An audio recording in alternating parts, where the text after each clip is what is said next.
Matematika. Isang boses ang inyong opinyon dito sa Matematika.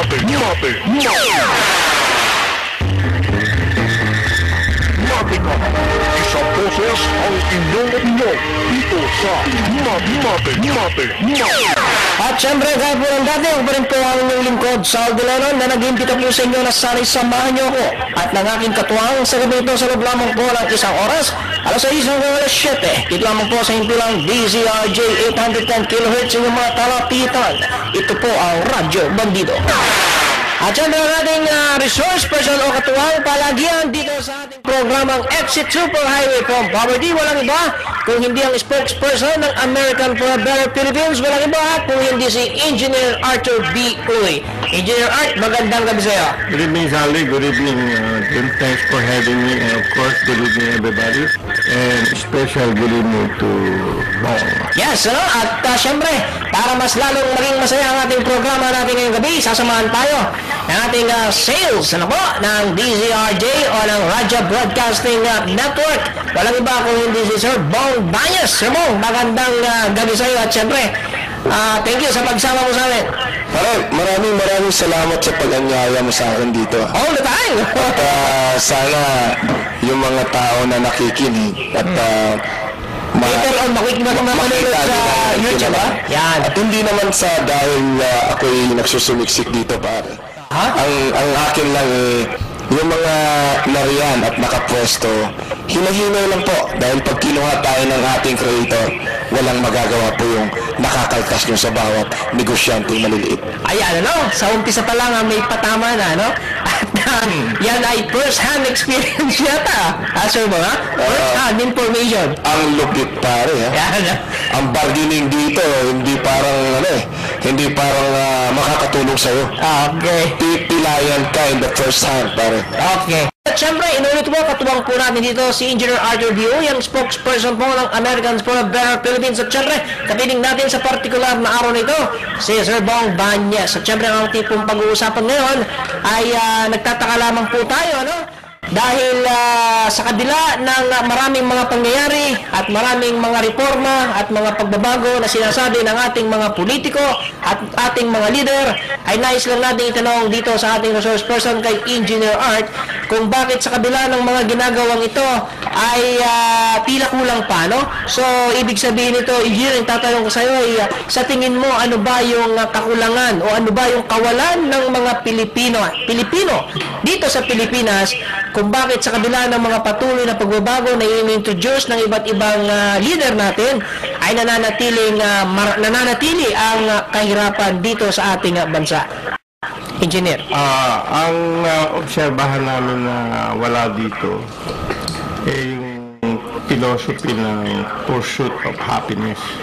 Kasi dun sa Amerika, ang mentality ng mga parents, palaging iniisip din nila na kung paano ba ang chance ng magiging anak nila para maging maligaya. Hindi lang sapat na sabihin nila, kakain yung 3 beses, paaralin ko yan, ganyan. Pero meron din yung philosophy nila na magiging masaya yung bata. Doon pa lang, pag wala ka nung ganun na philosophy, gaya nga nang nangyayari dito, sige, ipanganak yan, bahala na yan. Yung bahala na system, philosophy. Kawawa yung bata kasi kung kahit sabihin nila, sige, maglimos ka sa kalye o ano. Hindi yun, malabo na yung kanyang chances na makahabol ng kaligayahan kung ganun kasakit ang dinaanan niyang bata pa siya. Mukhang hindi agreeable yun sa philosophy ng pursuit of happiness. So ito pala yung isa sa sikretong nawawala, kung bakit patuloy nga itong kahirapan. So ibig sabihin natin, na engineer, itong pursuit of happiness ay isa pala itong filosofiya na dapat itatak dito sa kaisipan ng ating mamamayan. Kasi kung wala yun, pababayaan mo lang siya sarili niya.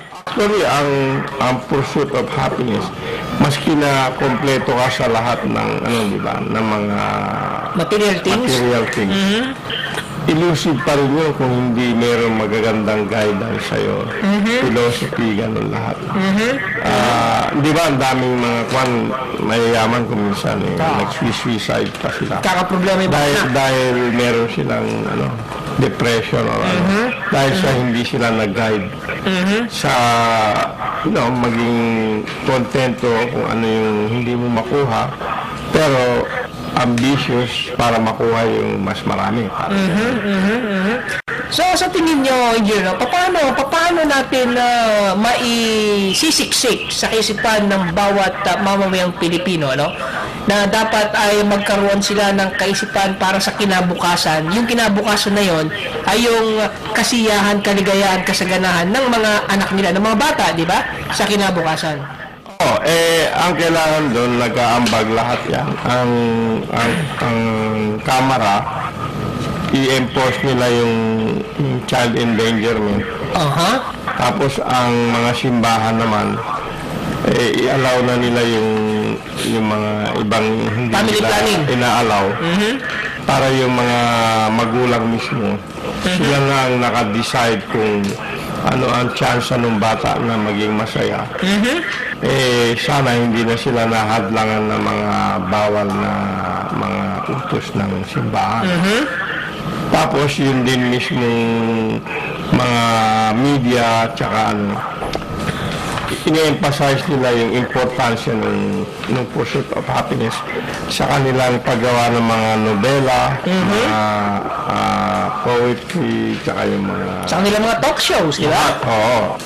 Kasi pagka yung gano'n, naging, sabi nga ni political religion na yung gano'n, magiging inborn na yun sa next generation. Pasa na ng pasa yun. Yung tinatawag natin na kultura. Culture, no? Dahil nga pinagtulungan ng Kamara at saka ng religious organization tsaka ng mga media na kailangan ganito ang sistema natin.